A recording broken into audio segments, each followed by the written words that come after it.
Dunia peradilan kita geger lagi. Geger yang sebelumnya masih terasa getarannya, ditambah getaran lagi seperti mulai terbiasa. Geger yang tak menggegerkan, geger yang tak mengagetkan. Agaknya begitulah wajah dunia peradilan kita saat ini. Makin buram, kasus pembunuhan bisa dikorupsi, kasus korupsi pun dikorupsi lagi. Kalau sudah demikian, semua kasus bisa saja dikorupsi, dimainkan, dijual. Asal ada uang, keadilan datang. Datang menurut kemauan yang punya uang, tergopoh-gopoh tanpa rasa malu. Ada pula tawar-menawar seperti dagangan, dan tak lama cocok langsung masuk dalam karung. Hakim, panitera, dan pengacara berkolaborasi layaknya mafia. Mahkamah Agung hanya bisa prihatin. 4 hakimnya digelandang Kejaksaan Agung. Praduga tidak bersalah, diberhentikan sementara saja menunggu putusan tetap. Diputuskan nanti oleh hakim lagi. Untung belum sampai putusan kasasi. Kalau tidak, Mahkamah Agung pun bisa jadi terkena. Ingat kasus Zarof Richard, pejabat tinggi di Mahkamah Agung yang legendaris itu. Hampir 1 triliun uang ditimbunnya. 4 hakim ini baru sekitar 60 miliar, belum seujung kuku pun. Lagian uang kasus korupsi dikorupsinya lagi, persis uang hasil rampokan dirampoknya lagi. Berarti perampok sebenarnya itu bisa jadi hakim. Maka keprihatinan Mahkamah Agung tidak cukup. Ikan busuk dari kepala lalu menjalar ke semua anggota tubuh. Kepala pengadilan itu sendiri yang busuk, berarti semua anggotanya bisa jadi juga busuk. Kemarin kepala pengadilan Surabaya, kini giliran kepala pengadilan Jakarta Selatan.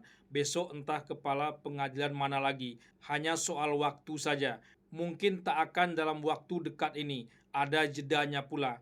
Tapi tak akan lama lagi. Percis jeda dengan kasus besar lainnya bila tak ada tindakan yang tegas dari Mahkamah Agung atau Komisi Yudisial sebagai pengawas internal dan eksternal. Masalah peningkatan kesejahteraan hakim seperti tak ada gunanya saja. Cita-cita mereka bukan menjadi seorang hakim, tapi seorang pedagang.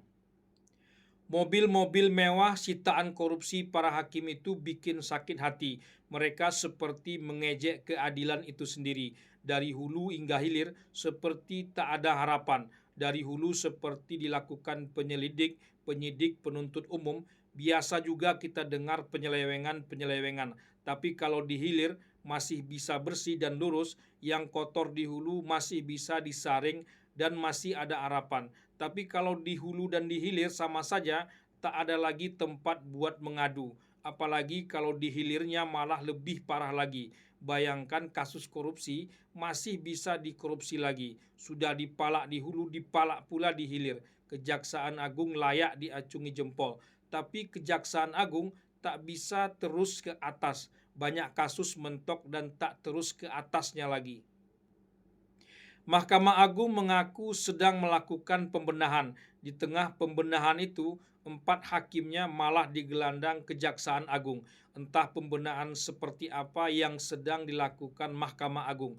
Belum hilang keterkejutan ulah Kepala Pengadilan Surabaya dan Zarof Richard, muncul pula Kepala Pengadilan Jakarta Selatan. Malah oknum dari Pengadilan Jakarta Pusat dan Utara pun juga ikut terlibat. Seperti sudah berjejaring rapat kayak sebuah sindikat mafia. Komisi Yudisial sebagai produk reformasi seperti tak ada gunanya pula. Harapan terakhir hanya tinggal kepada Presiden Prabowo untuk membenahi semuanya. Memulai dari peningkatan kesejahteraan hakim agaknya terbukti keliru. Benarkah masih ada hakim-hakim yang baik di Republik ini? Entahlah. Surabaya belum selesai, Richard Jarot belum selesai, Hakim Agung itu juga belum selesai. Masa sekarang sama tuyul-tuyulnya mereka mau kasihan hakim-hakim baik, hakim yang mau baik, dirusak oleh tuyul-tuyul ini. Mafia mereka hanya berputar di situ. Nah sekarang Tuhan menunjukkan jalan. Makanya ingatkan tuh, baik legislatif, eksekutif, jangan terpedaya oleh naik gaji maupun usia pensiun. Hentikan itu program itu. Sebab sebelum mereka menunjukkan integritas, kualitas putusan.